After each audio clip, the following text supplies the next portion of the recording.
Welcome to Pure Hustle Podcast. I'm Mike. And this is Orlando, and it is episode 39. 39. Yeah. Almost there, almost to the 40. I feel like there's always going to be an almost there. Like, unless we have like a definitive goal, it's always just almost there. I know, but I just think about 40 episodes. That's a lot. It's true. It's good. If you count like an hour episode, that's 400 hours. And a lot of them are a lot more than an hour. 400. You don't math 40. Well. You were not a math teacher, so it's okay. We can excuse. It's 40, wow, 400 hours. That'd be 400 episodes. But think about 40 hours. That means you could literally stay up all day and another 16 hours. I think we have more than that. We're probably closer to like 60 hours of actual like content already, at least. Well, thank you guys for listening to us. Those of you that have made it through all the episodes, we are impressed. Yeah, there should be like some kind of award for being, that committed. The Pure Hustle Podcast Perseverance Award. There we go. There you go. I like it. All right. Hey, so we're in episode 40. There's a lot to talk about today. So this may be an epic Lord of the Rings episode, or it may be the normal time. We'll see what happens. We'll see. So do you remember when we used to have super short episodes? Yeah, right in the beginning, they were definitely shorter. Like the 30-minute episodes. So yeah. I mean, we were still trying to find, our footing and what was working. And it kind of seems like this long format is working better, So, and I think we've talked in the past about potentially doing more episodes each week and maybe having some shorter, like, a daily 10-minute something or another. But a lot of that is just, who knows, right? Like, give us your feedback. What would you like to see? And we'll try and make things work. That'd be great, especially live. Yeah, that'd be awesome. We'd love to do live. All right. So here it's kind of confession time for both of us. So we had some things we talked about last time. But before we do that, so let's catch up a little bit. So what have you been up to since the last update episode in the reselling world? Well, let's see. I mean, I'm sure we're going to talk about our big adventure this weekend, right? Yeah, at some point. I don't know if it was a big adventure, but it was an adventure. I don't know if it was a huge success. But there you go. But we, I don't know. I haven't. It's rain, right? Like rain every Saturday. It's not. It's like it's all week long. It's like perfect weather, and then like the weekend hits and it's rain. So those of you that live in SoCal, like right now, it's supposed to be garage sale season. Like we're supposed to be entering like major primetime selling and buying garage sale season, and hasn't happened. And then my only fear with that too is not only have we missed opportunities already, right? But all of these houses that are waiting to do a big garage sale are all going to do it on the same weekend. So we're going to have like a great weekend, but we're only going to be able to like hit a handful of that is so what's true. out there. I didn't even think about that. I hope that doesn't happen. Yeah. So maybe that's just the day where our competition can't even keep up. There's competition out there, but like where you can just spend all day. So instead of that golden hour of like, going to garage sales from 6 to 8:30 or 9, you can maybe stay out till noon or later and be getting the good finds. No, I know. And it's been weird. Like, and I did go out in the rain. I don't know if you saw that like a couple weeks ago. I'm like, you know what? I'm going to go. I just haven't been able to go. And it was a fail. I think I picked up. No, I didn't pick up anything. Eesh, that's not good. One was like, it was one of those classic community garage sales, and you show up and there's like 2 houses. And it's like, I drove an hour away and only hit up 2 houses. And I didn't even get anything else, 2 houses. So. Yeah, that's not good. Yeah, so garage sales haven't been good for me. But, I've gotten through almost, I think, all of my death piles except for VCRs. VCRs are the only things that are remaining. And part of it is I keep putting them off because I'm procrastinating. And the other reason is there's times where it's like, okay, I have like a half hour available. And I want to set up another TV and like basically a different picture taking station where I could show the VCR working and all of that. And so I don't want to set all of that up for one item, right? No, I want to pound them all out at one time, but it has felt good to get through all the death piles. But the problem is because I haven't been able to source, now I'm sitting with all of my inventory listed and I'm not adding any more inventory. See, and that's kind of a good thing and a bad thing. Yeah. I mean, the good thing is you don't have major death piles. Bad thing is, man, I'm not working that algorithm right now. That is true because you're not staying active. Now, you can stay active a little bit if you revise some of your prices or you change some things here and there. And so it's possible. And now, hopefully soon when you send offers, and we'll talk about that in a little bit when we talk about the seller update, you're going to be doing a little more activity. So you're going to feel like you're active. But it's funny because you're on that spectrum and I'm on the whole other side where I want to go to garage sales, but I don't need to go to garage sales. And I don't know. How many weeks do you think I've been talking about my death piles? Too many. Too many. Okay. That's the official number. All right. And, we had talked about, part of the last podcast was that I was going to list everything. And the death pile is even worse. Like, it's to the point where, I hate saying this, but I'm living with my inventory right now. Like, it's become my significant other. So I've got an idea for you then. Yeah. I know. I know what you're gonna say. No. I'm not gonna say give me stuff. You want me to sell them to you? No, don't sell me stuff. No, don't do that. Don't do that. You just keep cluttering up piles. That's fine. But the next time that there are a lot of garage sales, just stay home, and then that's one less person out there trying to just tell Mike where to go. Yep. So and here's the problem with these death piles. It's not only that there's always these next deals, and we'll talk about this in the next episode. Our next episode is going to be about don't get baned and how to avoid getting baned. You know what baned means? Yeah, of course I know what baned means. All right, let's share the story real quick. All right. Well, no, okay. We'll share the story in the next podcast. This is like episode 4. When did we talk about that? Long time ago. It was a while ago. So basically baned, and we've talked about this multiple times, is when things just go bad. And most of the time it's because we cause it, right? And this has been the problem with me, is that I will go and I'll have this major haul and I'm like, I don't know if I want to list this, right? And so I'll put it to the side, kind of like your VCRs, right? Yep. What do you think is the major problem with your VCRs right now? What isn't motivating you to list them? Time, energy. Now, if you had remotes, you think you'd be more apt to do it? Yeah, probably, because it would be, I know the profit margin would be higher. It'd be harder to let them sit. That's for sure. Yeah, see, and that's one of the things. And that's my problem is that I have a bunch of items that are just going to take time to like prep and take pictures. And so my helper's been awesome. Like, she took care of a ton of listings this week and I got them up and I've been working the algorithm. And so on the positive side, I've been talking about lately how I've been struggling kind of finding a rhythm. And I think I'm finally getting there. Now, it only took 8 months of being full-time to feel like I'm there. Wow, that's a long time, but I'm glad to hear you're there. That's good. But again, it's weird because remember I talked about I want to change my model, right? I want to go 70-30, where it's 70 eBay, 30 Amazon instead of the other way. But I let Amazon die, right? So I finally was able to have shipments that I sent out. It's crazy. One of my shipments was 38 pounds, 72 pieces, and it only cost $6.69. Holy cow. That's crazy. Think about that. You can't even send any padded flat rate items. I mean, I just was like, this is amazing. Amazon gets killer deals, that's for sure. That is a killer deal. I mean, it was a box. It was what size was it? It was a 19 by 19 by 25 box or something like that. So on that side, I've been able to revive Amazon, and then eBay sales have been consistent where I'm not looking for Amazon to be able to pay the bills. I'm now dependent on eBay, and now I'll be able to use Amazon to scale. So, but it took some time. So, all right. Anything else going on with you? I mean, you just want to get out there. Yeah, I definitely want to get out there. That's for sure. Okay. Yeah. And thrift stores, how's thrift stores been for you? I haven't been, man. Okay, so I'm in like a really tough place right now because I've talked in the past, things have gotten busy. Yeah. Right now with the current things that are going at school, current things just going on in life, like it's just so tough. Like I'm so thankful. I'm so blessed to have my wife helping me, and she's hitting up thrift stores and she's helping listing and taking pictures. If it was all on me right now, I would be the worst hustler ever, right? But like luckily we're hustling as a pair. So when I need the help, she's picking up the slack. And that definitely helps keep the momentum going for our eBay store, for our Poshmark store. But I'm so busy right now. I'm looking at the calendar. I'm like, I don't know the next time I'm going to have an opportunity to even step into a thrift store.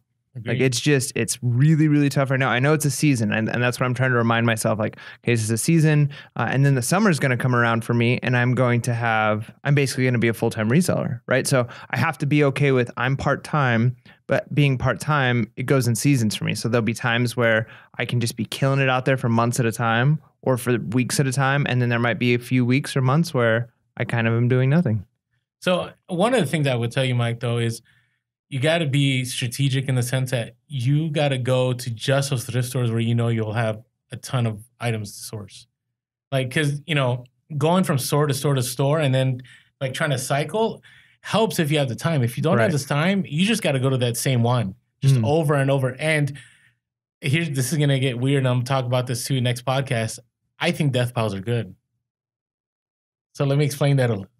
I'm almost wondering if you should be waiting to the next episode to explain that. Well, yeah, but here's the thing. You should always have stuff to list. It's true. I can see that. Well, I do. My VCRs, they're always there. All right, there you go. Okay, you got something. But that's why I keep them. But I think if you want to, keep growing it, like you always have to have something to list. So if that means no matter how much you hate it, driving out an hour away and going to that one store 3 times and then saying, hey, you know what? I'm going to source as much as I can from this store, knowing that I won't be able to go for 3 weeks, and that's what you got to do. Because I know that's what got me through. There were I was in the same place. I mean, I was working 16-hour days as a vice principal, trying to be part-time. And then I remember going, you know what? I could go to garage sales, but there's this one thrift store I know that I could pick up probably 50 items on one trip, and I could do that 3 times next week, and I'll have 150, and that'll keep me pretty busy. And so that's what I would do, knowing that I wouldn't be able to source. And then eventually I would make time to go, to the garage sales and the different thrift stores. Make sense? Yeah, no, that's a good point. It's definitely a good just point. Something to think about. All right. We got some stories here. We definitely got some stories from this weekend, that's for sure. All right, so let's talk about our experience yesterday. Was it yesterday? Yeah, it was yesterday. Today's Sunday. Yep, yesterday. Okay. Yesterday for us, so. So yesterday for us. It's going to be Wednesday when this drops. But so where would we end up going? So it's Friday. I think it was Friday afternoon when I get the text message, and I was already looking at the weather, and it looked like there was potentially some rain. And so I talked to my wife, and it was like, okay, so I might not be going to some garage sales tomorrow. So I don't know, maybe I'll just focus on getting essays graded, right? I was trying to not make excuses, but like I knew I had to figure something out for my time. And you send me this text message with a picture of a flyer, and you said, this is going to be intense. And I'm like, oh man. So I'm looking at the flyer, and I think it said the 92nd annual. Is that right? Is that what it said? I'm pretty sure. But anyways, it was San Diego's largest rummage sales, an annual rummage sale. SoCal, not even San Diego. Oh, SoCal's Southern largest. California. And of course, I see so many Craigslist ads and stuff that say like huge, rummage sale or huge community sale, and you get there and it's like 2 houses or like 4 people. So I'm like, maybe, but this looks pretty intense. And so I was like, all right. So I'm looking it up, and I say, okay, you know what? We'll see how the morning goes. We'll see. I'm going to let my son sleep in. He's not feeling super great. So we'll see, if he sleeps in and we don't make it, we don't make it. 92nd annual. 92 years. That's crazy. So this is a thing, right? And yeah, so it works out. I get out there and I make it to the 92nd annual SoCal rummage sale. Disneyland line. Worse than Disneyland. This thing, I can't even, so much worse. So here's what's funny is Mike didn't tell me that he was going to go, right? So, because I actually told Mike, I said, this may be worth it, but it may be so intense, and it's kind of like garage sales and thrift stores. Sometimes it's not good to go when it's like crazy, right? Because you end up spending all this time where you could have hit the quieter thrift stores or the quiet neighborhood of garage sales and still do better. So I get in line and I look at the line, and yeah, it's over 1,000 people. I think we way underestimated when we said 1,000. Like I was doing the math in my head, like how many people were in front of. It was several thousand for sure. Several for sure. 100% and here's the funny: we're there, and there's like a band playing, right? And it's like our entertainment. And then Mike and I are like, we could have like handed out Pure as a podcast business cards, because this is how long we were in line. We were in line. We got there. I think it was like 8:40. Yep, 8:40. We didn't get into what, like almost. It was almost 10:30. It was like 10:20 when we. So we're talking about almost 2 hours to get in. And then what we find out is that there were people that got there super early that got tickets that didn't have to wait in line. Yep. And I'm like, oh, I wish I had known, but what time do you think those people got there? Oh, I have no idea. I want to say it's like 4 a.m.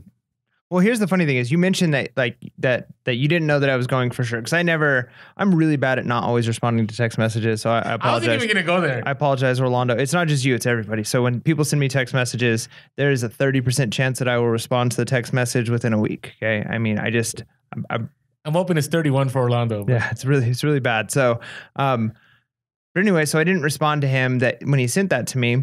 And so I show up and I'm pushing my son in a stroller and there was stairs to get to the line. Oh, So the that's line right, is I getting remember longer this. and longer back. And so I'm like, well, I can't go up the stairs. So I had to walk all the way basically to the front of the line and walk all the way back to the end of the line so that I can, get a spot. And so I'm seeing how long this line is the whole way. And as I'm walking to the end of the line, I see this guy walking and he steps to the very last position in line and he's there with his son and it's Orlando. And so literally What are the odds? I walked up to the line with thousands of people in line and I step in line directly behind Orlando. So the timing was crazy. That is just, it was pretty wild.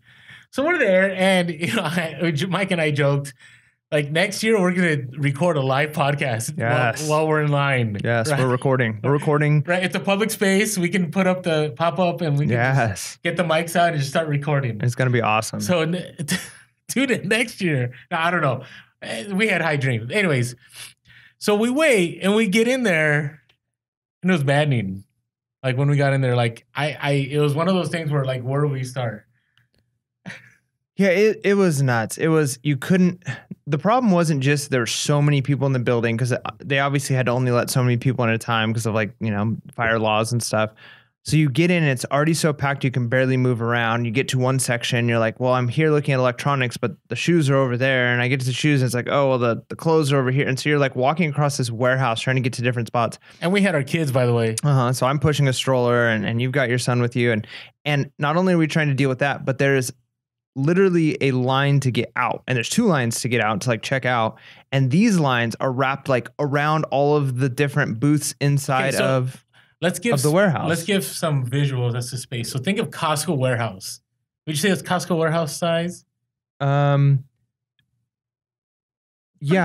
probably about a Costco. I think if you removed like, let's say the freezer section, a little more squared. I feel like Costco's you feel like are a little more rectangular. This is definitely a square. It was that size for sure. It was okay. So think about it. And then along the walls, there's like banners, like new items, electronics, hats. And in the middle, there's all these tables, right? And they have the prices up and there's just crowds of people, just crowds. And you're already in, like, we're already, an hour and a half late. So Mike and I are like, all right, we'll see what we grab. So Mike and I split up. Where'd you go first? Originally I was going to look for shoes, which they didn't really have like a very good shoe section, but I went to electronics first. Okay. And how was electronics? Not great at all. Like I picked up an 8-track player, which is cool. It's the first one I've ever bought. Okay. So hopefully it works because it said working. It said working. And then like I was paying attention because there's also $1. It cost $1, but like right after working and slightly underneath and like in a weird position was a question mark. And so what? So it wasn't like working, like working. Maybe. It's working question mark. And I was just like, oh, sweet, working $1. Yeah, I'll pick it up. And so I go to the new items, and what was killing me was seeing people with, remember we talked about the wagons? Yep. Like they would have wagons full of stuff. And so it's like, oh, this is just getting worse because not only are we missing stuff, but we're seeing what we miss. Yeah. Maybe if you're like one of the first couple hundred in the building. Yeah. I don't know. I did, but we kept going. And my concern is, my son likes to just take off and have fun. So luckily he didn't do that. But then, I'd run into Mike every once in a while. And I'm like, Mike, how's it going? I yell across and Mike's giving me like the thumbs down. And we're trying. We're really, really trying. And, I go to Mike. I go, Mike, so do you think this was a good use of our time? What was your response? Yeah, no, definitely no. And my thought was we should have been at garage sales. 100%. Because I think, and I could be wrong, because it seemed like it wasn't like when you go into like a thrift store or garage sales and you could say like 30 to 50% of the people, depending on how early you get there, are resellers, right? You're like, clearly these people here at 6 a.m. are resellers. Agreed. I would say the rummage sale, a good majority, at least that were going in with us, we're just people like out for a good time looking to buy stuff. Some of you listeners are probably the people that were there too. Yeah. So there's probably a handful of resellers, not a handful, there's probably a lot of resellers. And then there were a lot of people just like, this sounds fun. Like I want to go buy some stuff at a rummage sale, support some charities. But if all of the resellers or even a decent majority of the resellers in San Diego were hitting up the 92nd annual largest rummage sale of Southern California, garage sales would have been gold. It would have been, you would have literally just had to pick. You could have just walked in and taken your time. You wouldn't have had to worry about throwing elbows at people. You could have just been like, no, it was vicious. I had a lady. So remember, so before we walked out, I had the only thing I picked up was like a North Face coat for like $5, which I'll be able to flip for 50. So it was a good find. But so Mike gets in the super long line, and we're there. Wait, it's so long, and let me just show you how busy this place was. There had to be a guy with a stick, That's right, like a pole, like a giant pole, probably like 15, 15 feet, yeah, signs. like a 15-foot high pole with a giant like banner on it that said "line forms here," and he had to just keep following around depending on what, because the line was just zigzagging all over this giant warehouse. No, Crazy busy. So I go to Mike and I didn't, I didn't find that. He goes, "Hey, Orlando, did you check out the hats over by the front?" And I remember the first thing I looked at was hats, but I guess there was a different hat section. It was like a sporting goods section. So I went over and I did. I found about 13 hats for $1 a piece, and they had some like hiking. I bought some biking shoes or something. We go back and we went in line, but yeah, you're right. I mean, what do we spend, like $26? Yeah, it wasn't much. Potential profit, maybe over 200. I mean, but you and I have different profits. Right. Because you got some Lucky Brand jeans. Yeah, I mean, I'm probably it's probably going to be like a $15 to $20 profit on those, and that hurts though. Like, it hurts me hearing that, because we definitely, even if it was terrible weather. I mean, it was 39 degrees in San Diego, and so that's pretty bad for San Diegans. It wasn't that cold. I know, but in general, like, garage sales don't happen. Yeah. Like, people stay at home like it's a national emergency. Like, it gets pretty bad in San Diego when it gets cold. But we probably should have done that. Now, did you go to thrift stores after? Because I was like, "Hey, Mike, you know what? We probably should have been thrift stores on the way home." I should have, but it's one of those things. So my wife would normally watch my son while I'm going, doing garage sales or thrift stores and that sort of thing. But she had 2 baby showers that day. And so he was with me, which is awesome. He's so well behaved. He just hung out in he hung out in the stroller and just kind of looked at stuff and points at things, and it was a lot of fun. But he was tired, and so as I'm driving home, he fell asleep, and it was time for him to take a nap. And so I was just like, you know what? I'm just gonna take him home. He's gonna take a nap, and that'll be that. All right. Well, what was it? Okay, so did you go to thrift stores afterwards? No, but I did. No, I didn't. No. I didn't. Part of it was, I did okay. The other part is I just can't take any more inventory. But I've been doing the thrift store every day. But I was proud of us being able to take our boys, and we made it. So I got a story that's kind of. So, anyways, rummage sales. What is the moral of the story here, Mike? The more publicity an event has, either the earlier you have to get there or just don't go at all. I agree. You want the whole wall, which kind of, you made a comment on the Instagram where you said something, or maybe it was a comment on the post about the early bird getting the worm. All right, and I saw a couple threads back and forth on that. And that reminded me of a quote of the week. Oh, there we go. And it's basically this. One key to success is having lunch when most people are eating breakfast. Huh. Right. And it's kind of, and I get that, like, different people, some people are morning people, some people are evening people, but I feel like vast majority of people don't do either. So I would say, I think for me, I'm not a morning person, but I know that if I wake up 3 hours before everybody else does, I'm going to be way more productive than if at the end of the night when I'm already tired from a whole long day's worth of work, if I think I'm going to get in some extra work, like my brain is done at that point. So see, I'm the other way. If it wasn't for my kids, I would be a super night owl. Like, so I work best. It's weird. I work best between midnight and 3 a.m. And there I can crank listings out. I can get shipping done, but I don't do it because I have to get up and take my kids to school. Yep. Right. Yeah. So in that case, I guess the quote could be changed to have dinner when most people are halfway through their night of sleep. There you go. That's what it is. I mean, and that's just, I'm not saying it's the best, but I will tell you, it throws me off because, garage sales, like, you have to be up early. And the last 2 garage sales, I didn't get up as early as I should have. And I didn't get the worm. So just something to think of. But this leads me into another story real quick. Those of you that have kids can relate to this. It's, I guess, what I struggle with is when you have profits, you got to really be careful about taking care of stuff before you sell it. You know what I'm saying? Oh, yeah. My son sat on a box today. Yeah. Okay. All right. What box was that? I mean, luckily it was just a box that I put a book in, and Yeah. so I didn't have it padded enough, and so he Okay. like broke the box that I was about ready to ship, and I was like, oh, I guess I should do a little bit more padding on this.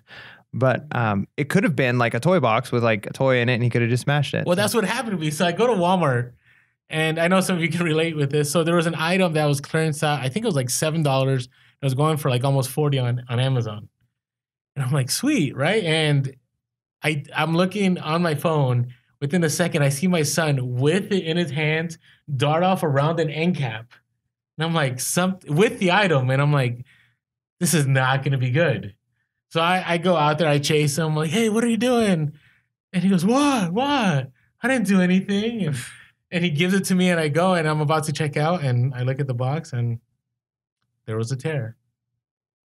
And it was one of those moments where I could have gotten really upset. And I was mad. I mean, that's like giving my son two $20 bills and just saying, hey, tear this in half, right? But I had to recognize that, a part of it was I should have been more careful, right? I mean, I'll never forget one time coming home and I had a mug and I didn't like carry the mug right. And I forget, somebody asked me like, oh, what mug did you get? And I opened the bag and it just flew out of the bag and smashed everywhere. And there's $35 gone. Right, because it was like some kind of Disney collab kind of item. So I don't know. It reminded me again of needing to be careful with inventory because, one of the signs of reseller that we talk about is having a car full of merchandise that you don't unload. I've had so much stuff get damaged in that car, right? 1 day, then 2 days, and I know I'm the only one that struggles with this, right? But I have inventory in my car right now. Right now, as we speak. Oh. Actually, I don't. I just cleared it out yesterday, but right. But you take those turns, or something happens, or you go to Costco and you put stuff in the back and you hear this crack or something. You're like, no. So, anyways, just wanted to share that with all of you. Just be careful with your merchandise after you purchase it. You got to think of it like money. You have to, or else you're gonna lose some profit. So. All right, you got anything else you'd like to share on Yeah, this just end? quick side note. I'm actually drinking coffee tonight, not an energy drink. That's good. It's a cold brew though, so. Oh, cold! I can't do the cold brew. Oh, so good. Really? So good. So much better. Smooth. Really smooth. Okay. How's it? I make my own cold brew. But this I bought at the store. I never tried this kind before. It's really good. I know it's off topic, but I just took a sip and it was delicious. But I'm interested. How's our mugs? Are we gonna be having mugs here soon? Yeah, we're in an interesting place on that. So a few of you guys have asked about mugs because you've seen this one that I'm drinking. This was just like a test to kind of see. So I don't know if you guys are familiar with like the newer type of mug. They make these really nice, they're called campfire mugs. They look really, really, really neat. But they're nice. They're quality. They're thicker. They look good. They feel great in the hand. But they're not cheap to make, and you gotta get them in quantity, right? So that's one thing we're looking at right now, and so if there seems to be like an interest, like if you guys would like a really high quality mug, probably not going to be cheap because it's not a cheap mug, right? It's quality mug, so we're probably looking at $30, $25 to $30 for like a really nice mug. If that's something that a lot of our listeners are interested in, then yeah, we definitely might be purchasing and planning some nice mugs. But there needs to be the interest there because, just like anything, we want to do our research. I just brought it up because we get DMs and we get comments sometimes in our videos saying, hey, would love to buy a mug. And so, my candle is like the mug life. I handle the t-shirt life, except he did change the design on us halfway through. Yeah. And everybody enjoyed it. I know. It's all good. The new shirts will be this new design. We're good with that. So, all right. Are you ready for some current topics? Let's hear it. I actually am probably the worst at not staying up to date on this stuff. So I would say 9 times out of 10, when we start talking about them, this is the first I'm hearing. So okay. Here we go. Let me hear about the current topics. But Teach me. But here's the thing. That's okay because as a new reseller, you're so focused on just sourcing and, getting stuff up. I don't remember caring much when I was part-time. When I became full-time, it's your business. So right. You're super concerned about it. So here's the thing. So we know that there's been a lot of YouTube videos already and maybe podcasts discussing the seller update, but we kind of wanted to share our perspective too, in the sense that, we've heard from a lot of people, right? There's different opinions And I will say, in my experience, in on being on eBay, for over a decade and seriously selling for the last 6 years, that usually when there's an update, it's if people are not happy, right? And I think this one's going to be a little different. I think there's still going to be maybe some pitchforks coming out, but I think there's some great things that eBay's doing. So let's talk about these a little bit. I want to hear your thoughts, being that you have no idea what we're talking about here, because it'd be interesting. So I just want to get through the really easy ones, the ones that aren't really that. I don't think they're that important. I think they're good. I think they're important for us, but it's not going to change the way we do business. You know what I'm saying? So one of them was that eBay is going to collect taxes according to state. Like, we don't have to worry about it. And I've already seen some of that. Have you seen some of that on your purchases? I haven't yet, but I did hear about that one. I heard about that. Okay, so it'll gray it out and it'll tell you, and you don't end up getting those funds. That'll be so nice because I don't have that set up already on mine for my items that sell. I don't have that set up because it's one bummer with the phone. I mean, I think you can set that as like the normal for your store. And I don't have that set up as of now. So, but I was stalking your store one time and I saw that you did have the sales tax. Oh, yeah, the 7.5% will be charged to your. I forget how I put it. I put it like basically it's California's fault for the sales tax. Yeah, because in the end, sales tax causes you to have less sales. Yeah, I mean, that's one thing I'm worried about is not a lot less, but I'm sure it plays a part when people buy things. I think one nice thing is right now there might have been a little bit of unfair competition if some of the sellers are charging sales tax because, I mean, it makes sense for them to cover the cost. Other sellers aren't charging sales tax, and who knows whether they're even claiming the sales at the end of the year or not. So that was I remember back in the day, Amazon didn't charge tax. And I believe it was actually Home Depot and Walmart that caused a lawsuit to basically say it's not fair for them not to charge sales tax, which kind of sucked for the customers, but it made sense from their standpoint. So I think the same thing is true for us. If every seller essentially is in the same boat, an even playing field, because eBay is charging the sales tax, then customers just know, they have to add that in, and it's not like, well, this seller is charging sales tax, I'm going to go to another seller. So it's good. Yeah, that could be a good thing, but at the same time, it levels the playing field. But I think we are going to have some upset customers. Yeah, I'd say, but again, I'd rather. Anyways, we can get in a whole tax discussion. To me, sales tax is a legitimate tax. Just put it that way. Anyways, all right, moving on. All right, so Terapeak. Do you know what Terapeak is? Have we talked about Terapeak? Yeah. So now it's going to be part of the store subscription. Huh. So you're going to get it for free. So I don't know. Every store, is it only like the top tier store? No, you have to have, I think, a basic or higher. So, I'll read it right here just to make sure we got the info right. But basically with the Terapeak, it's good in the sense that you'll be able to get a lot more data that you haven't been able to get before.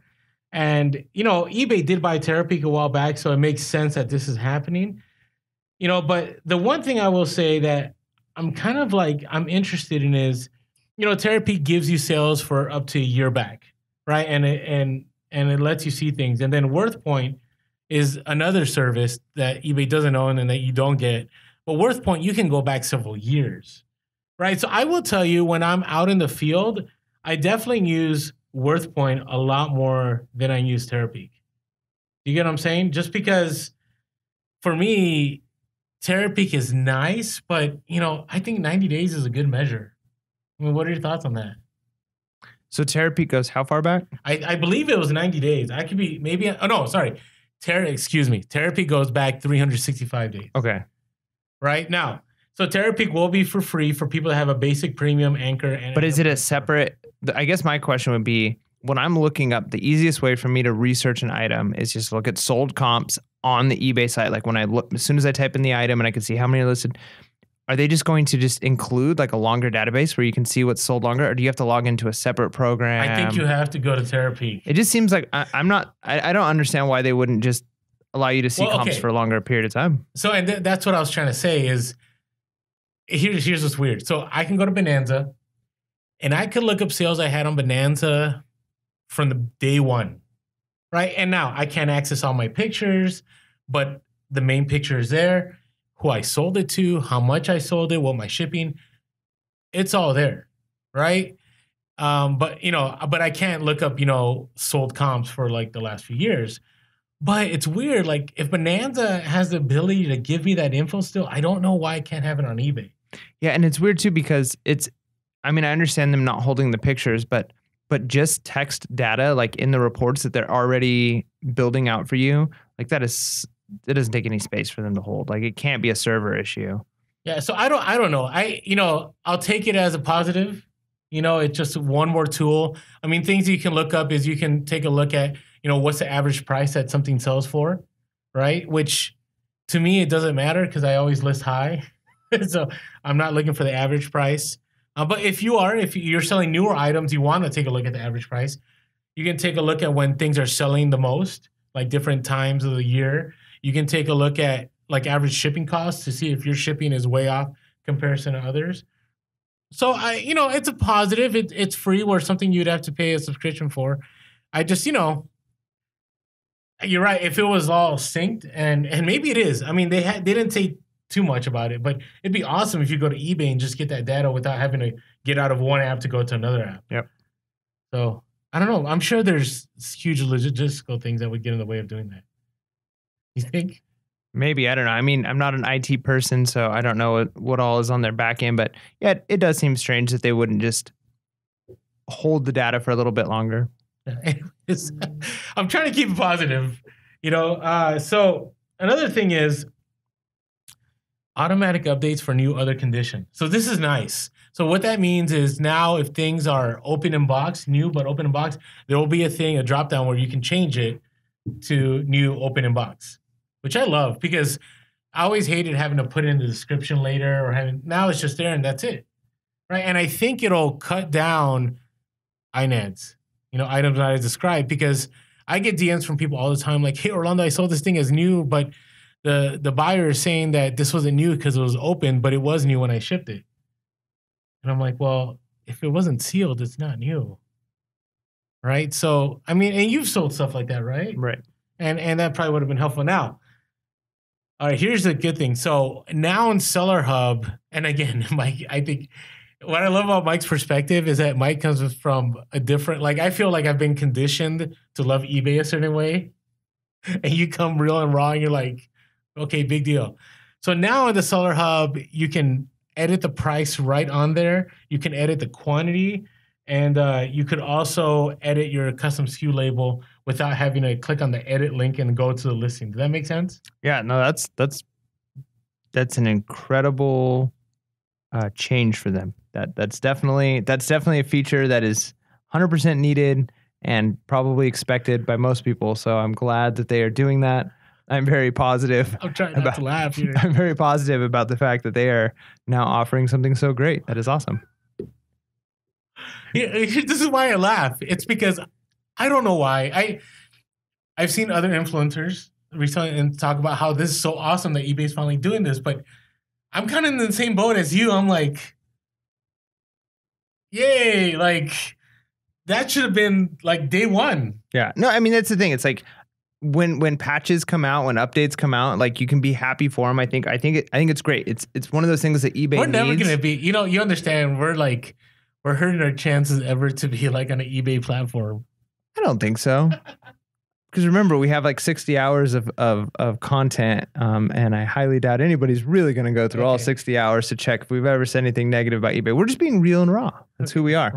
Real, raw, relevant reselling? Yeah, I mean, because honestly, if we padded stuff in order to hopefully have some kind of a sponsorship, we wouldn't be who we are, right? Like we are providing real content. So I agree. Now, what I did notice is if your item's on sale, you can't tweak the price.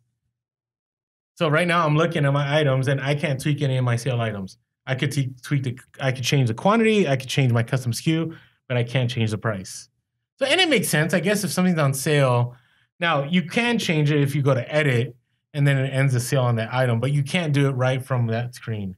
Gotcha. So now, this is the one I'm really excited about. Remember how long we've been talking about send offers? Yes. It is finally happening. It's finally happening? Like sometime down the road, or it's happening already right now? It's happening this month. This month, gotcha. eBay said it was happening. So eBay said starting in March 2019. It's March 10. So soon. We're like We're like a third of the way through the month. So in like the next 20 days, we will have send offer. That's exciting. I mean, maybe by the time this airs, I can't. I have never laughed so much on this podcast. I can't. I get it. Like, why wasn't it like when the day after the announcement's made, boom? Well, no, I mean, Do you have to roll it out little by little? You think? That's part of it. Also, they got to get bugs, right? Like, how much more upset would people be if they released it and it didn't work and there were all these bugs and errors? People would have said, you should have fixed this stuff before you released this. So I think that's part of, they had a soft rollout where they had a few people trying it. If there were errors, they could kind of get it work. That's normal. It's kind of like a beta releasing of a new. So I think that's fine. That's normal. I think it's interesting that, I mean, they were probably creating hype about it for a little while. Maybe that's part of the problem is as they were creating hype about it, people were having access to it. And, but yeah, it's normal for things to have kind of a beta launch. I think it's good. That was good for them. As long as now, if this rolls out and there's a ton of problems and it doesn't work, then I think we could say like, you what happened? But if it all works perfectly, then good for you, eBay. That was really smart. No, and I'm excited about this, and I have had it work. You know, the hack we've been talking about. I did have, you know, for instance, last week I had an item for $44.99. I sent the offer to watchers. I had like I think 4 watchers, and I sent them a $34.99, and within 10 minutes the item sold. Wow! So that was nice. Now, granted, my item was like the only item on eBay, so it makes sense that people would jump on it if the price was lowered. But the nice thing is that this will be. It's interesting because remember initially I think they said if there was like 10 watchers or something, it's not based on, you have to have watchers obviously because you can't just send it to no one. But I don't know. I guess there's going to be an algorithm that's going to play a part into what items you send offers to. So whether it's how much of that item there is, how much interest, how many views, I don't know what it's going to be. It doesn't, they really, I'm guessing there's some kind of algorithm as to what's going to be the criteria because you also don't want people getting spammed. You know, because there's some people somebody's going to come up with a bot. And that bot's going to send the offers 24 hours a day, if possible, right? So, you know, is the buyer, have they opted in to get messages from eBay? Have they opted into, you know, whatever other options? But this is, to me, you know, some people had discussed how, like, these aren't big changes. I think this is huge. Maybe it's because we've been waiting for it for so long. No. So... all right. That's good stuff. Good job, eBay. You know, great job. I mean, seriously, this will, at least it'll give you, you know, one of the things you struggle with eBay is like you feel like you have no control over what you're doing. Right? You buy the item, you list it, and those days that there aren't sales, like you feel like you can't do anything else. Well, now you can do send offers. You can at least feel like you're doing something. Yeah, and the only bummer is as long as that doesn't become part of eBay's algorithm, because I feel like that's one of the bummers with Poshmark is there's definitely, I remember before I had mentioned it might just be activity of listing and not activity as far as sharing. Okay. I take that back from my anecdotal experience. I definitely think sharing plays a huge part. And so I just hope that doesn't become eBay where part of the algorithm doesn't become how many offers do you send, or you know what I mean? Like, if they try and make busy work in the same way that like Poshmark has, you know, make sure you're on and sharing, if you have to be involved constantly on eBay, that would be a downfall. But if it doesn't become part of the algorithm and it's just a tool in your tool belt to like get those extra sales, that would be amazing. Okay. And here, I'll make a suggestion. You know, when you do the send offers, make sure to create urgency, right? Urgency is what leads to sales. You know, so what I've been sending is, you know, this lower offer of blah, blah, blah has been sent to all the watchers if you'd like to purchase this right away. Right? So it's like, oh, man, I mean, that's not saying that's the best message you could send, but, you know, the other watcher like, oh, this was sent to all the other watchers. Well, I better move on this because it's only going to be available for so long. Does that make sense? Yeah, maybe you can send, I'm not telling anybody to be dishonest, but I'm just thinking of how you can create that urgency. You know, like I've received offers at blank level, about to accept, and then just have like the offer you send like slightly higher than that. You know, you've been watching. If you'd like to buy, that's dishonest, but I'm sure people will do stuff like that. All you need is one to be able to make that comment. Now, here's one thing you got to think about though. Remember, when you send an offer, it's the same thing as somebody sending you an offer. That means that listing is locked in. You get what I'm saying? Like you can't alter the price, you can't alter the shipping, you can't change anything on it. So be aware of that because we've had people DM us and go, Orlando, like I sent an offer and I want to change things and I can't change anything. I think something's wrong. And I'd message them back and say, no, it's not that anything's wrong. It's just that you got to remember, sending offers the same way as best offer. Whenever something is sent, either way, it locks that listing in, so you can't alter it. So it's something you got to think about, because I think, some people will probably miss that. Yep. So I hope that helps. All right. I don't know. That, to me, that's one of the biggest positive changes we've had on eBay in years. All right.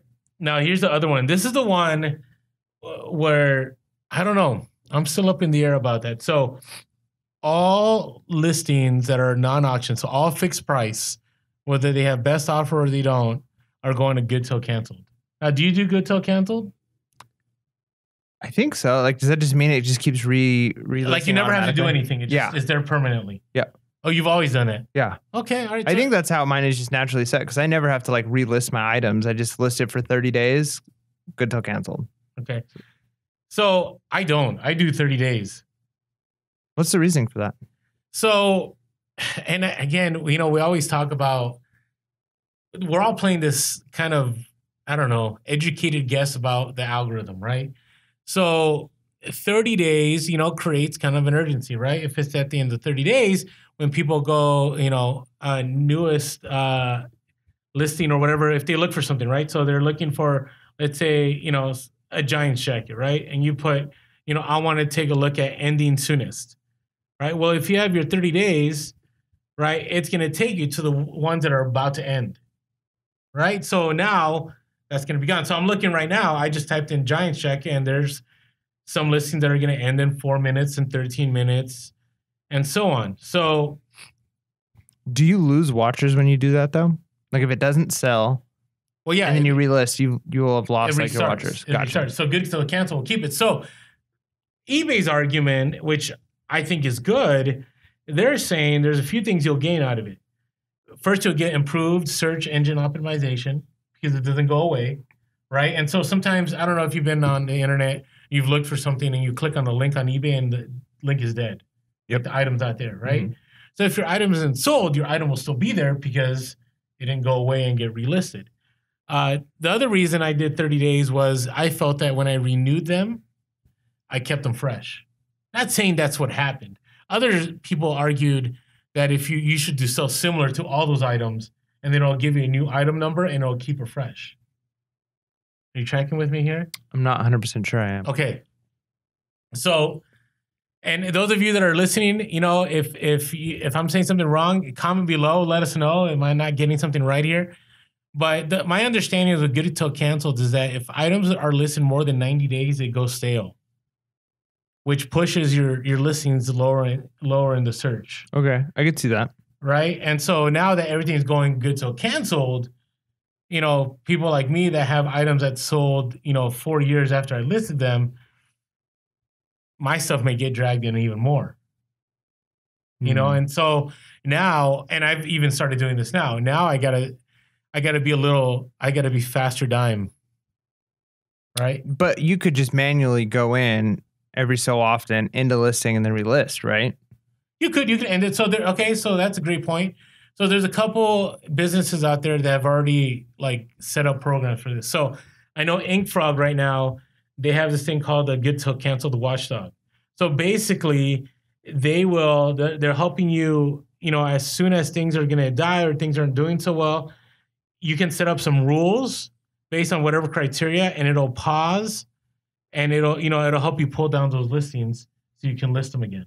Or you could do a sell similar. You know what I'm saying? Right. There's also another program, I think is Datamine. They're a new company, and they're also doing kind of the same thing where they can track your listings for you, and you can decide, do you want to relist? Do you want to pull it? Do you want to go to auction? Do you, whatever you want to change prices?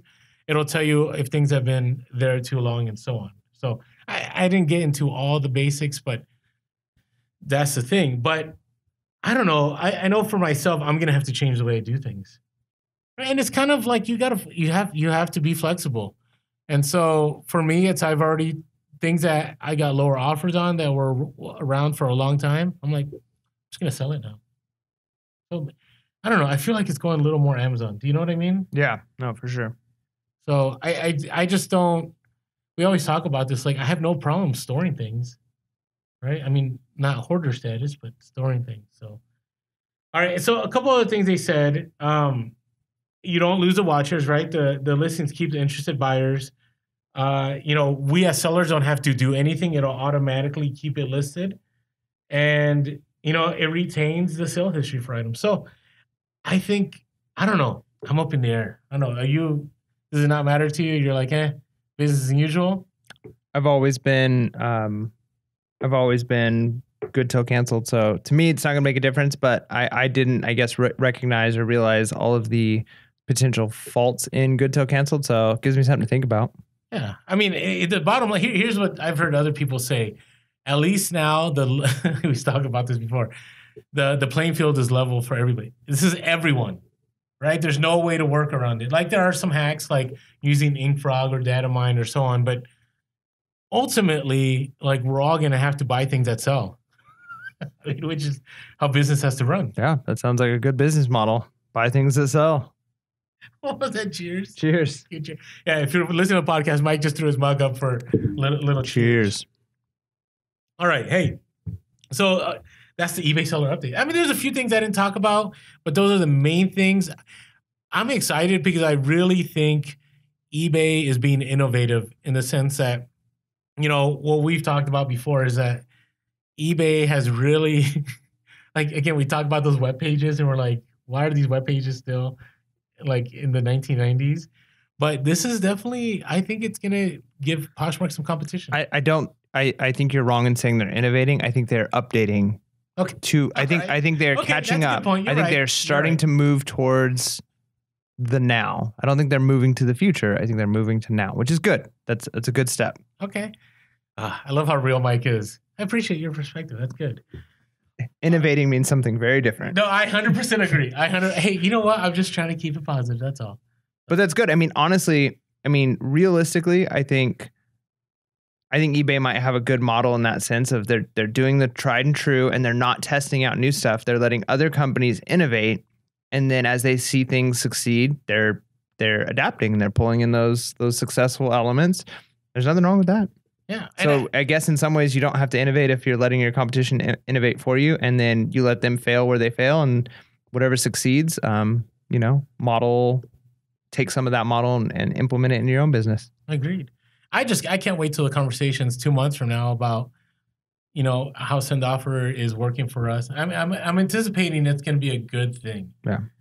Because, anyways, we can go on and on about this, but I'm excited about the changes. All right. Some other topics. eBay open. Registration is open. Ooh. And guess what? What's up? We're going. We are going. We'll be there. We're booked, right? Yeah, no. Room's booked. I got my flights booked. Registration. Now, what are you looking forward to? Do you know yet? Have you looked at anything happening yet?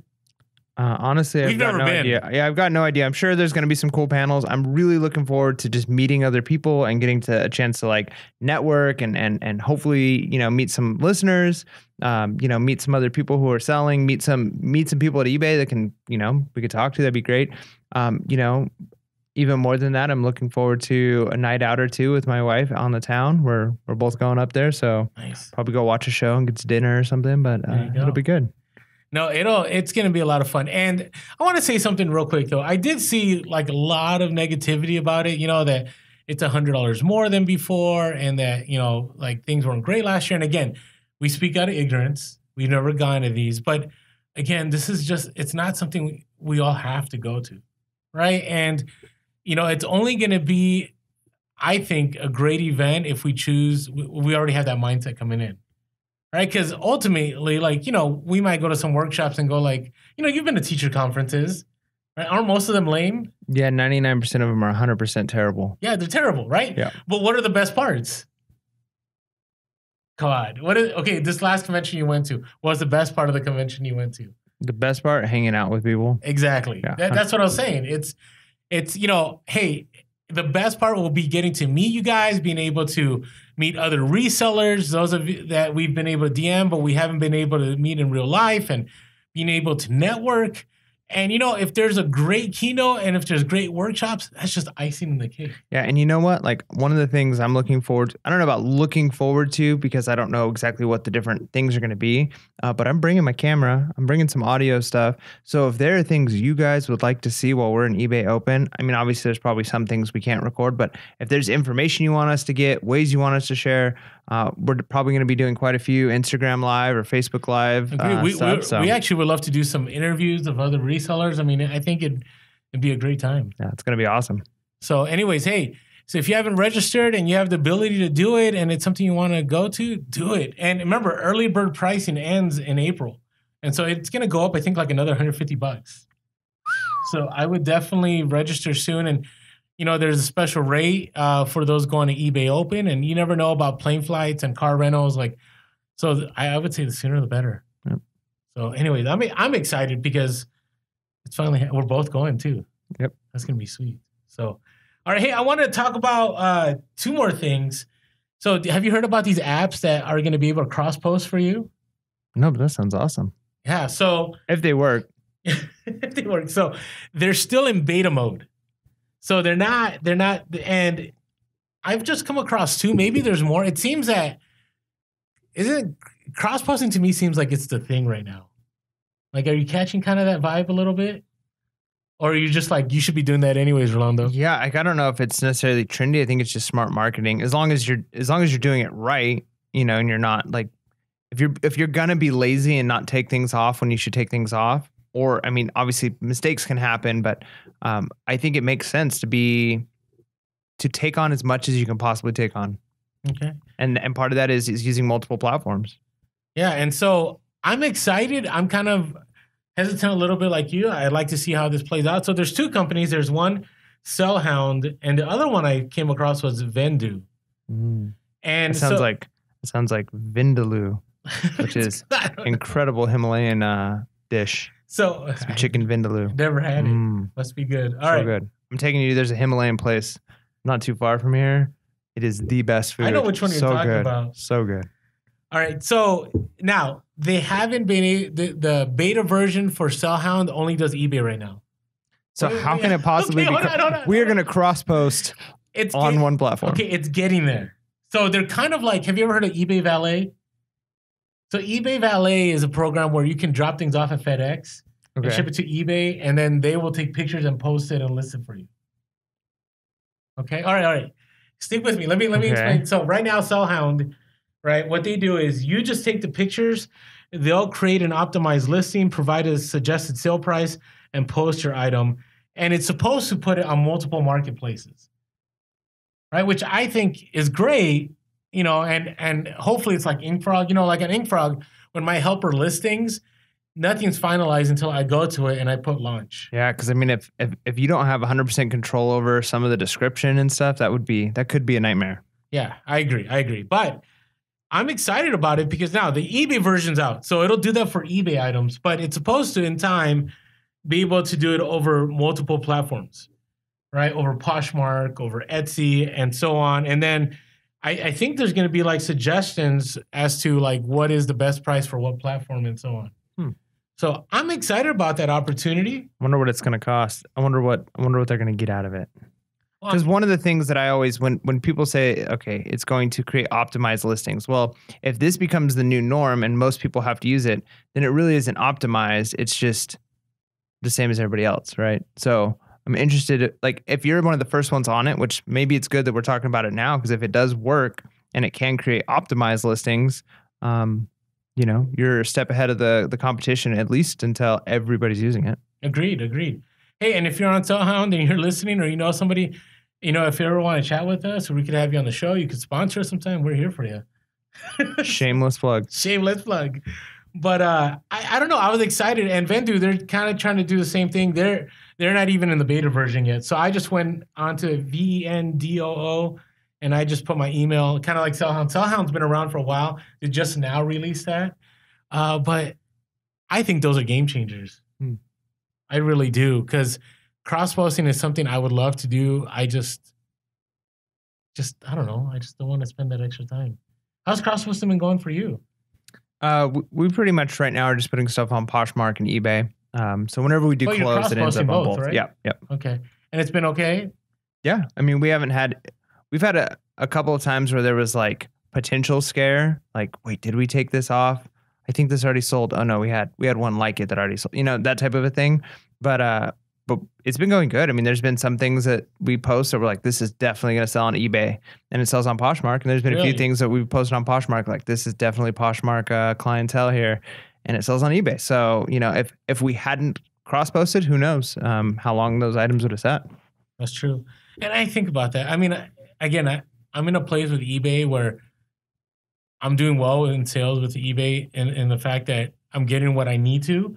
So I don't feel the need to cross post. I'd rather focus on Amazon. I guess the only thing that you'd have to consider is, would an extra hour a week be worth 10% more sales or 20% more sales, which it could lead to. If that extra hour is me sending out another shipment to Amazon, I'd rather do that. But it would be more than an hour if you've got to go source and do. I mean, literally, you've already, if you're putting something on eBay, if it took you an extra 5 minutes to put that item on another platform for an item that you already have, you've already sourced, you've already took the pictures, you've already got it packaged, you've already got it on the shelf. It's not like you have to go out and do new stuff. That's the benefit of cross posting. You could be right. So, anyways, we'll talk about that at the end because I love the way Orlando disagrees. The way he disagrees with you is to go, yeah, that's definitely a possibility. You could be right on that one. That's from my days of administration. Like the customer is always right. So no matter how outlandish something sounded, I would always go like, never thought of that. Thanks for sharing. It just became part of my nature. But it helps me. You could be right. But it helps me. It helps me at garage sales. It helps me at the thrift. I mean, it helps. Like, anyways. But no, it's true. It's true. These are lifelong skills. All right. Until somebody's like hypersensitive and they just think that you're being condescending. And then that's like. No, okay. You don't say it in a way where the person like feels like an idiot. Like, yeah, you know what? Maybe you're right. Like, you don't look at them like they're crazy. Like, you validate them. Like, right? One thing I always, learned, I remember years ago taking classes and how to counsel people. It's like everybody's issues are valid always. They can be wrong, but they're valid. I never could reconcile that in my mind, but I learned that everybody's opinions are valid.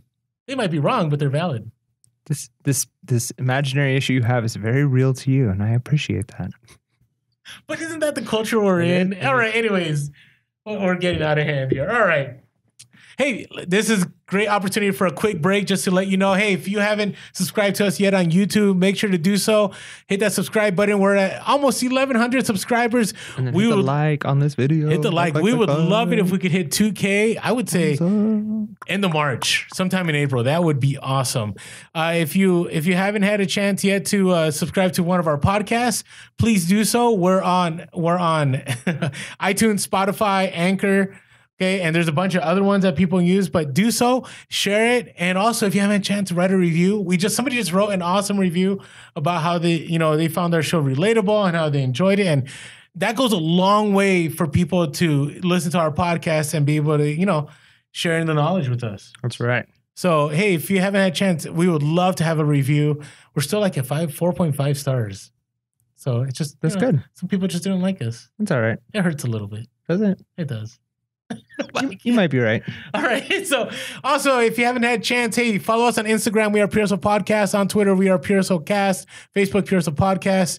And if you want to, share some info with us, you can give us a call, 619-738-1170. That's 619-738-1170. You can also email us at puresoulpodcast@gmail.com. And last of all, hey, we love putting out this content. We will never charge you for this content, but we always, always, always are grateful for everyone that so far has donated to us and helped us out. And if you want to just say, hey, Pure Soul Podcast, you've helped me out on my reselling journey, or I made this profit here, or whatever way, I just want to say thank you to you guys. There's a link below to be able to donate to us on a monthly basis or just a one-time gift via PayPal. Yeah, no, that'd be great. I remember, I listened to various podcasts, and some of them use Patreon and other things. But I remember one podcast said something that really got me thinking. It's like, if we've provided value to you, that's worth, X amount, like, then every once in a while, if you give that back to us, like that's just a way to help ensure that we can keep doing that and going forward. And it made me think about it that way. Like, yeah, like that's true. That's good. Yeah. I've definitely gotten more value out of listening to your podcast than I've given to your podcast. And so it made me donate, and I and there's stuff it. we donate to too. So, so, just pay it forward. So anyways, we appreciate all of you that have so far. Thank you. Thank you. Thank you. All right. So that leads us now to the upcoming meetup. Doom, doom, doom. Hey. Wait, it should be more of like a happier. No, we need sound effects. I really, come on, Mike. Yeah, I guess I could get, part of the thing is I don't want to add all the sound in post-production, right? Which is what I should do. But I guess I could get like a soundboard and have that like ran into this, and I could just push buttons. So it could be like a funny like a clap track, and then like like random like zing noises, random quotes from people. I could just like push a button and boom, there's like a sound going on. Just got to be careful that it stays like mature, and I don't like hit the fart button too much or something. Like yeah, no. See, okay, maybe we don't need a soundboard. Maybe we're good how we are. I don't know. I like that idea. If you think we could use some more sounds, let me know. Put it in the comments below. Don't forget to hit the thumbs up button if you are listening or watching on YouTube. Yeah. Okay. So, hey, this meetup. So, March 30th, Santa Ana, Red Robin, 4 to 7 p.m. We'd love to see you there. We have a good group already RSVP'd. You said Red Robin so fast and then moved on. I didn't have the chance to go. Yum. Is that what it is? Yeah. It's Red Robin. Yum. No, it is not. Yeah, it is. Is it really? Yeah. Yum. It is good food, though. It's really good food. So, hey, we're going to have a lot of fun. We have some exciting things. Where are we going? Red Robin. Yum. Okay, there you go. All right. So, hey, if you haven't had a chance, also there's a link below this video or in our link tree on our Instagram to RSVP. We just need a number so we can tell the restaurant. I would love it if we got so many people that we had to change venue. But then I can't go. Yum. True. But we could go to another venue. But, we're at I think, if we get, maybe let's say 20 more, it may happen. So, I mean, we have a good group, and we'd love to see more of you out there. There's also going to be other resellers out there that have been in the game for a long time. There's going to be a lot of new resellers out there. And so we'd love to get to meet you. I know the others that are attending want to get to know other people outside of us, which is a good thing because, we're a little excited. We're not that exciting. And so it's just going to be a great time of networking. We have a lot of things planned that we haven't shared. Well, not a lot of things, but we have some things planned that'll be fun, right? Yes. I mean, it's just going to be fun hanging out. Like that's the way, food is always good, right? Hanging out with people, chatting with people. There's going to be some fun things that we're going to do. But, I feel like just like we were talking about with like the teacher conventions, random conventions, a lot of times things can be, okay, fun. But the best part is just getting together with people who are like-minded with you and just chatting and having a good time. And those are connections that you're going to make that could become lifelong friendships. So it's going to be awesome. Agreed. So be there. Sign up down below. RSVP, let us know you're coming. We're excited to see you. Yep. All right. It is time for our hustle of the week. That's the soundboardless sound. We're just getting obnoxious now. Okay. All right. Hey, so I'm going to start us off this time, and then I'll give you the other two. This is from our listeners. Hey, if you haven't had a chance to share our hustle of the week, your hustle of the week, always hashtag hustle of the week in Instagram, or you can always email us and call us. So we got a repeat person doing a hustle of the week.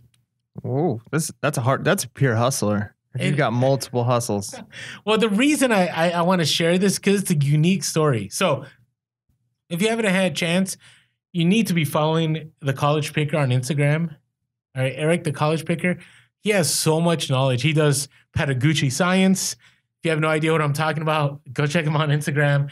He does reselling math. He does really good stuff on there, like stuff that you can actually grasp onto that will give you tangible ways to improve your reselling. So he had an interesting story. He DM'd us. He actually sent me an audio message, but I don't think we'll be able to get on the podcast. So I'm going to share it. So he picked up two Spider with a Y, U.S. ski team ski jackets for $8 a piece at the thrift store. Here's where it gets interesting. So he posted one of them, and he put that in the description. He had another one that was damaged. Okay, so he didn't even list the second one, okay? Again, this is at the College Picker, okay, on Instagram. He didn't he just said, hey, I have another jacket that's similar that is damaged. Right? That's all he said. He didn't say any, he didn't post it. He didn't give pictures. That's the only info he gave. So, he's waiting. And here's a good thing that he did. And I always say this. He couldn't find comps on these jackets because they were like year specific. But he found other jackets within the same years. And so he just decided to list it high. So he listed high, and I think he had it about 250, 300. And somebody messages him for that one listing that he did have up about the jacket that was damaged and said, hey, I would like to buy the damaged jacket. Right? Is that weird? If you're listening to the podcast, Mike just gave me the kind of look. Yeah, I go, too much. And I know this is an audio program, so, but I'm just gonna nod. You're gonna do like, you ever seen that gif with Homer when he goes back into the bushes? You know what I'm talking about? Homer Simpson? No. When he falls into the bushes? No. You guys know what I'm talking about. Anyways, that's what it seemed like Mike just did. All right. So he goes back and forth. And so he ends up creating a listing special for this buyer, listed at 250, and he sells it. And he sells his damaged one. And Eric's saying it's so interesting because the one that he bought, okay, so let me read a little bit. He never posted the damaged one. Somebody messaged him. They go back and forth.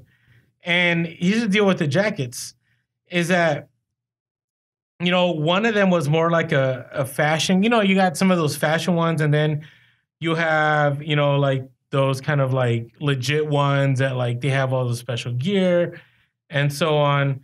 And so this guy ends up picking up like, I guess the puffer jacket. That's the more fashionable one, but it has a tear in it and it's a goose down, right? So the person buys it. And then the buyer just says, hey, thanks for working with me on this. And, my dog destroyed the other one. This would be perfect for skiing. Maybe I won't leave a trail of feathers everywhere. Again, I appreciate you willing to sell this. So this guy, fully knowing this, bought it. Crazy. Think about it. He already bought it like sight unseen. Right? And so to me, this is a hustle of the week. Number one, because he bought these jackets for $8. So great ROI. Number two, he didn't even list a second jacket and he sold it. Okay. That's impressive. Number three, it was damaged and he sold it. Right? And the other one still hasn't sold. That's crazy.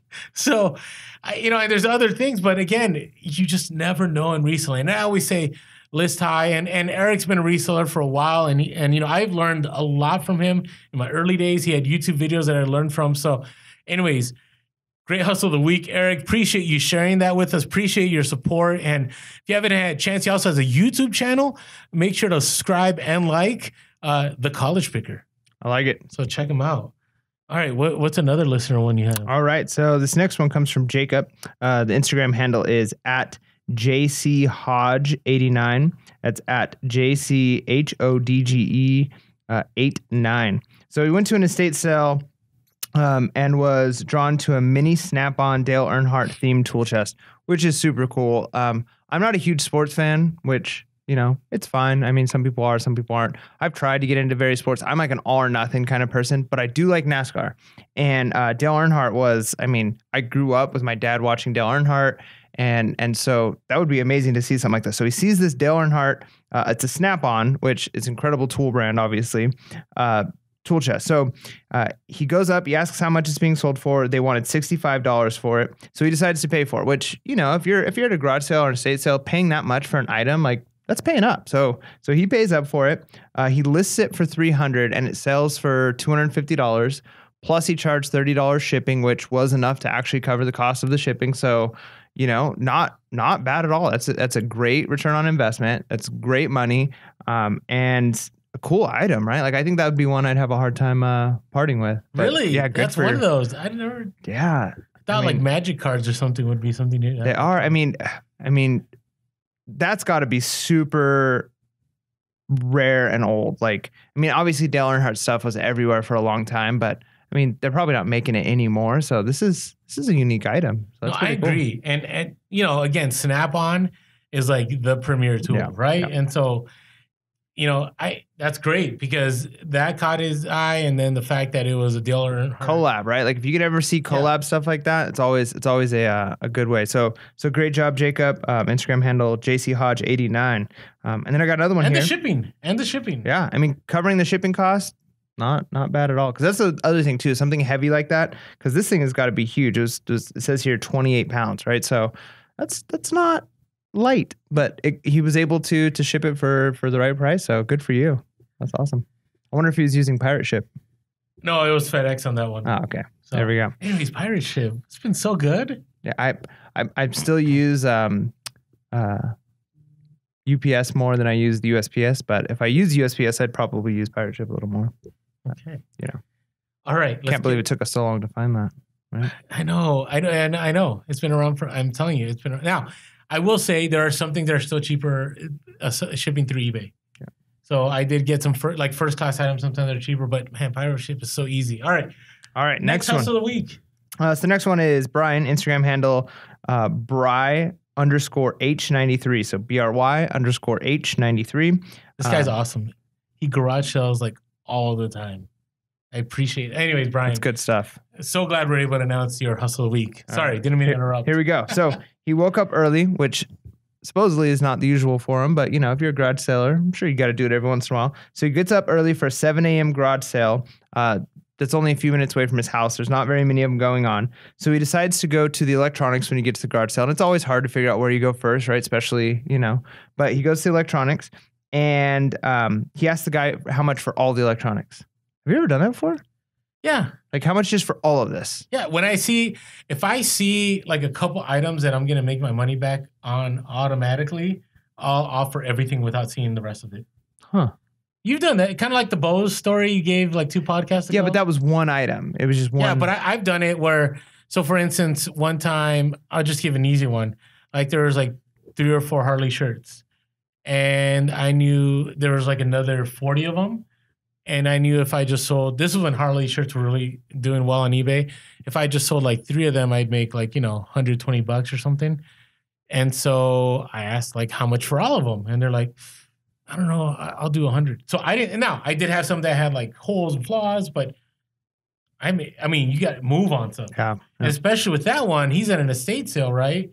And so there's going to be a crowd already gathering. Yep. So good for you. I mean, that's a good strategy. So he asked how much for all, and the person says they would take everything for $10. So some of the items are Sony products, and he doesn't like to ship. Brian doesn't like shipping heavy items, so put it off for a good month or 2. I do this all the time, especially big items. I still haven't even listed that Bose yet because it's a big heavy item, and even just taking pictures of it and dealing with the thinking of shipping. So he puts it off for a couple of months, finally lists it, and once he listed, sold everything in a week. 1 week. 1 week. Happens all the time. All the time. It's the stuff that you delay the longest that sells the fastest. Like I don't know if you remember the Tonka trucks that I bought. Yeah. It took me so long to get those posted, but once I posted them, it was within like a month. I sold like all 9 or 10. You haven't Tonka even trucks. shared you shared the hustle of the week that you got the haul, but you haven't shared like the aftermath. Oh, they all sold except for one that we didn't list because like one of the wheels was bent, and that's one of my son's favorite toys. So it was an incredible haul. Well, we'll have to share it another time. Yeah. Let's get back to Brian. So Brian, he sells everything in 1 week. He sold 2 Sony 400 disc DVD players. He pays $5 each for them, and sells for $185 each. Unbelievable. Each. Great job, Brian. He paid $5 for each of those. And this is a 400 disc DVD changer. That thing's a monster. I mean, I own a lot of DVDs, but that's crazy. I know, but it's funny because I'm looking at the picture right now, and it's like his whole light box. Like it's a massive thing. It's pretty big. And that thing is not light. No, I agree. And you got to pack it a certain way so it makes it without being damaged, right? Especially when you're shipping large electronics, you want to make sure that your edges are fully padded because that's where the damage happens. It's one edge and it throws off, components inside. So you always got to be careful. But yeah, Brian, awesome hustle of the week. Good job. If you haven't had a chance to follow Brian on Instagram, you got to. So it's Brian. Go ahead. You want to give the handle? Yep. So Bry_H93. BRY_H93. Yeah. And again, He's always going to garage sales. If you have questions about garage sales, I say ask him because he has a lot of experience with garage sales. He's in Florida. He kind of has it like us in San Diego, except it's not raining in Florida like it is here, which is weird. It's bizarre. Right? Because Florida is known for rain. So, all right. So thank you to all our listeners that shared. Thank you, Eric, at The College Picker on Instagram. Jacob at JCHodge89 on Instagram. And Brian, BRY_H93 on Instagram. Again, always be sharing your hustle of the week. Hashtag hustle of the week. Email us, call us. You know, we would love if it's an awesome hustle week and we choose it and it's a phone recording, we'd love to play it on air. Yeah, send us your phone recordings. I mean, we've gotten some cool ones that we've already played on the air. Even the impersonation of Orlando. Yeah, that was good. This is though. Orlando. Okay. You know what? What's that quote again? Flattery is greatest form of impersonation is the greatest form of flattery. Something like that. So Yeah. I'll take it that way. So, all right. Do you want to go first for hustle of the week? No, you go first. All right. So this is kind of this is gonna be a long story hustle of the week. It's already an epic episode. Make it concise. Okay, I'll make it succinct. We're gonna go vocab here. So I want to say 2 years ago when I was a VP, we were looking for equipment for the school. I kind of shared this a little bit, and some schools were closing down, and so we put in bids for their equipment. So desk and chairs and not overhead projectors, but digital projectors and whatever tools. And so this was definitely a hustle, I would say, for me of the year. So every single classroom, and it was a smaller private school. I think they had 12 classrooms. Every single classroom had a dual deck VCR DVD combo with remote. And they also had dot cameras in each of these rooms. So we needed some dot cameras for the school. And we didn't need combos anymore because we were doing everything online. We were streaming. So I ended up buying, I want to say 12 dual decks and 8 dot cameras. Okay. For $300. Again, $300. So if you can imagine what kind of a score that was, right? One dual deck I sold on Amazon within a week. This was, what did I say? 2 years ago, a little while ago, I sold for $220. So everything is this profit. But this is why it's my hustle of the week now. So what happened is I had 8 dot cameras. 5 of them sold on Amazon really quick for $100 a piece. Actually, more than that, like $150. So I don't know what happened, but Samsung came out with a newer model or something. And so what happens on Amazon is they'll just remove listings of older electronic items. So my item was there, and then the listing was gone. And it was unfillable, and I had to ship it back to myself. So I'm like, there's these cameras. And so I got them back, and I'm like, I don't know if I want to deal with these. Maybe I'll just donate them. I already made my profit, blah, blah, blah, blah. So months pass. So they're sitting in a crate, and they're still in all the bubble wrapping from when I sent it to Amazon. And I'm like, what am I going to do with these? Like, part of me didn't want to donate because I'm like, there's still profit there. Other part of me was like, I'll put it on eBay, but then I'm not going to get as much money. Do I really want to spend that much time? Well, eventually, I decided I was going to list it on my eBay. So I listed on eBay, and I put them at, I want to say I put them at $125 each. It was, the top price on all of them. So one sold within, I would say, a month for $100. I was like, sweet. That was so good. Then I was able to sell one to another teacher who, they told me in the message it didn't have a lot of funds. And I usually don't do this, but based on the language that they used in the message, I could tell. I don't know. Maybe they were. You have a soft spot for educators. I did. And so I gave it to them for $50. I made profit. Remember, $300 for all that stuff. And then there was other stuff too included in that. And I don't even remember picking up. And then I just sold my latest one for $84.99 plus shipping. And again, and the other one that sold before that wasn't mine, the other listing, sold for $35. Wow. So it's my hustle of the week for multiple reasons. One is I already scored a ton back on Amazon. Then even though Amazon did the typical Amazon thing and did something and didn't tell me about it, and I had to figure it out, I was still able to list it on eBay. I was able to help somebody out, and I still was able to make profit on it, and it was all good. So it's my hustle of the week for all those reasons. Those are very good reasons. So I'm happy with that. I'm happy for you. I'm happy for the person you helped out.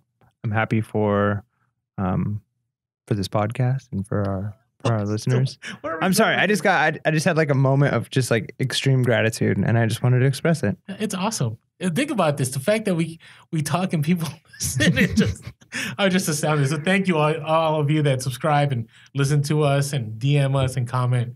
Thank you. I'm also thankful that like every other week we have enough hustles between, you know, you and I that we can share this. Yeah, I agree. That is good. That is good. Maybe the day will come when we have no hustle of the week. Hustle of the week. We're just going to do listener hustles this week. We'll do 5 listener hustles. Don't worry about us. All right, Mike, what do you have?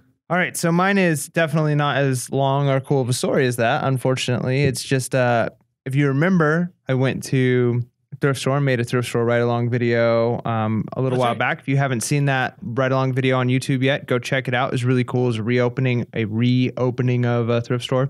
And it was neat because I picked up a ton of great shoes. Like, I mean, I picked up a lot of things, but the shoes were definitely the win there. And I've been slowly selling them. Well, one of the pairs of Morel shoes that I picked up for, I don't know, I probably paid $5, anywhere from $5 to $6, maybe $8 at the most. I paid on a few of the shoes. I sold today for $59.99. No questions asked, like no offer, nothing. It was just what I asked for it, and that felt good. You know, like that. I guess it's my hustle because I made decent ROI on it, and there was no hassle. Like sometimes you feel like, all right, I'll sell it at this price, and it's okay, but like, you know, you're not as happy as if it just sold it. It sold for what I asked for, and it was good. And you listed high. Yeah. Right? That's not your norm, right? Yeah. I feel like I list the right price. Okay. Like if things are selling for $50, I'm going to post it for anywhere from $50 to $60. Like I wouldn't post it for like $100, but okay. All right. I'm working on Mike. I keep wanting Mike to list things higher. Seems crazy to me. I mean, I list at the higher end. You gotta list not based on what you feel you would pay for something, but knowing what others would be willing to pay and a little more. But if there's 30 other listings at my price, if you got the better pictures and you got free returns and free shipping and you got things to offer, it's value proposition. There you go. I'm telling you, and we'll talk about that in our next episode more. We're gonna talk about not getting baned. Yep, don't get banged. You didn't get banged. You got hustled. That's a good sale. Hustled up. Yeah. No, I'm proud because thank you. You know, Morel is one of those things that, man, those shoes hold value. They do. Yeah, they're really nice. If they were women's shoes, but if they were my wife's size, I think we would have kept them because they were in great condition. You know what? That happened to me too. My helper, you know, I drop off shoes and go, these are nice Morels. Like, how much do you want for them? And I kind of was just like, you know what? You can have them. Nice. And, you know, because she's always been good to me. And so it was funny because she came back to me the next week when I came to pick up the stuff. She goes, Orlando, those are like $120 boots that you gave me. I'm like, yeah, they are. But you know what? You're worth it. It was good. And, you know, I paid what? $10 for those. Now, did I lose out on profit? Sure. But it was totally worth it. You know what that kind of reminds me of? What's that? This is a story I told. I can make it really short.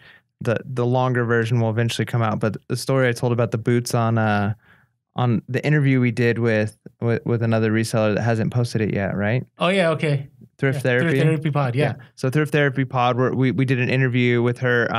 So our interview will probably be up, you know, sometime soon. Yeah, she interviewed us, I want to say it was about 3 weeks ago. Yeah, something like maybe that. So hopefully one day. Yeah, so when it comes out, we'll definitely blast it out so you guys can go check it out over there. But definitely a different interview. Yeah. I mean, it was really philosophical, really about like, why do we source? Like, how do we relate to items that I thought it was good. It was interesting. Yeah, it was fun. But she asked, you know, kind of like one of our most interesting stories, and so I had to think like, oh, what is an interesting story? Well, I bought a pair of boots for my wife that she'd been looking for, and I was at a place and I see them and I'm like, no way. And I look at the size and they're her size. And I'm like, yes, like I found it and it was a good price. So I pick up these boots, I get them home, I show them to her. It's like stars in the air and rainbows everywhere. We're just happy. We did a little dance. Like we finally found the boots for a great price. And puts them on, and one of them is the right size and the other one was clearly too large. And so what I'm thinking happened is there were two pairs there of just slightly different sizes, and somebody grabbed the wrong size and the wrong size, and so I got the leftovers. And yeah, so we have a pair of boots that one size fits and the other size doesn't, and but we kept them, obviously, because we can't sell them. They may sell. Well, they might sell, but no, I'm telling you, I have sold. So I had similar stories. I have bought hiking boots where like one was a 9 and one was like a 9.5, or one was a 9 and one was a 10, because people have different foot sizes. Like my left foot feels tighter in a size 11 than my right foot. That is so specific. Like shoe size. Like I don't even know if eBay allows you to do it that way. I listed. No, I did. I put like, it was like some Nike ACGs. I think it was Nike ACGs. Some Nike boots, and I put Nike I said size blah blah, left foot right foot, and then I put it in the description. I made sure it was there plenty of times so that somebody that bought it would see it. That's crazy. It's doable. I get the idea of selling them as individuals, because she brought that up when we did the interview. And I was like, oh yeah, I mean, I could see why people would buy a single boot or shoe, but selling two different sizes together, that's pretty intense. I say try it out. Try it out. That might be my hustle of the week. Yeah, great mind. Like a couple months from now to be like, those boots sold for twice the normal price because I don't know. I don't know about that, but because maybe for 1.5 times, because somebody would have to buy two pairs in order to get. You're giving them a discount. Yeah, I'm giving you a 50% discount. There you go. There you go. Hey, that's a hustler right there. That's pure hustler. Always thinking. All right. Hey, let's get to our BOLOs of the week. So, BOLO of the week for you? Yeah. So my wife works for a company that helps supply like maintenance and facility stuff, and she does the marketing for them.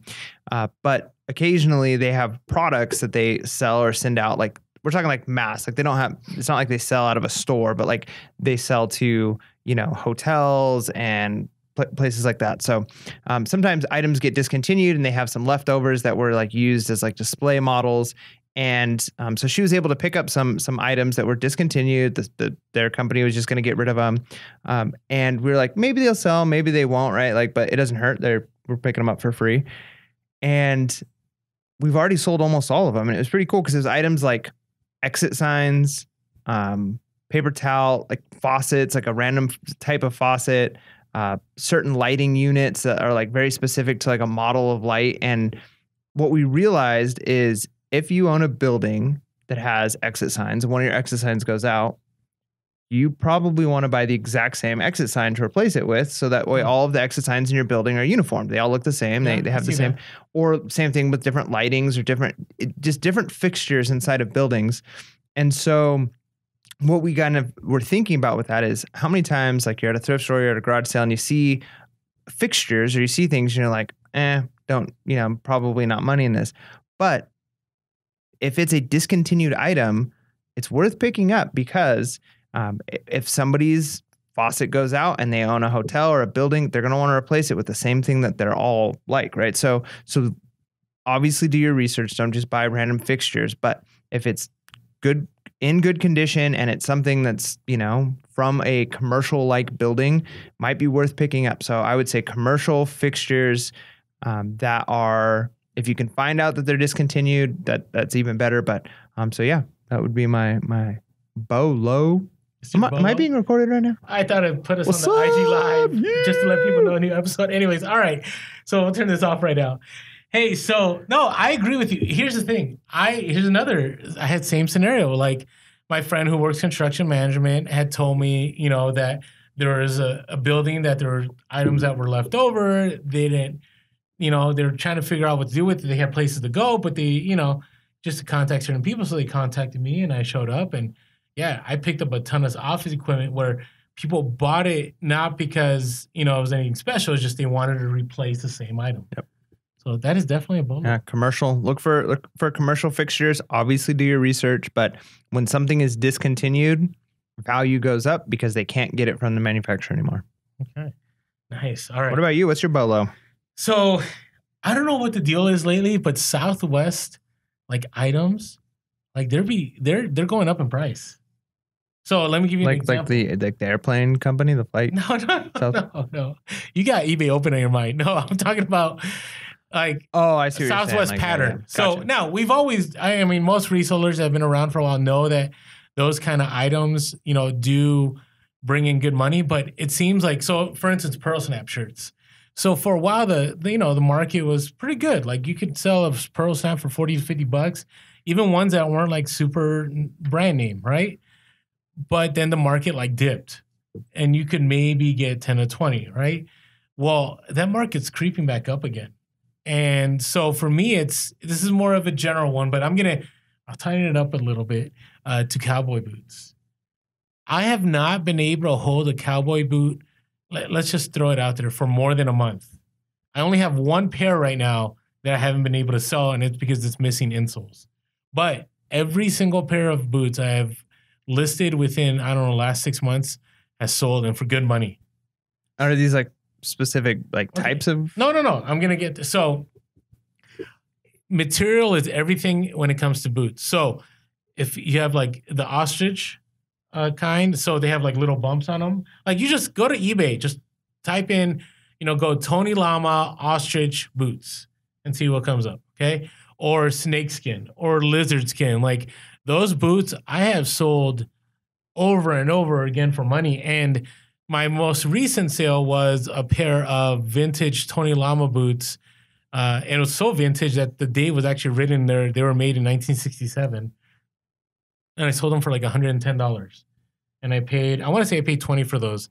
I sold another pair of Tony Lamas that I paid $10 for. They're black snakeskin boots. And I sold those for, I want to say $130.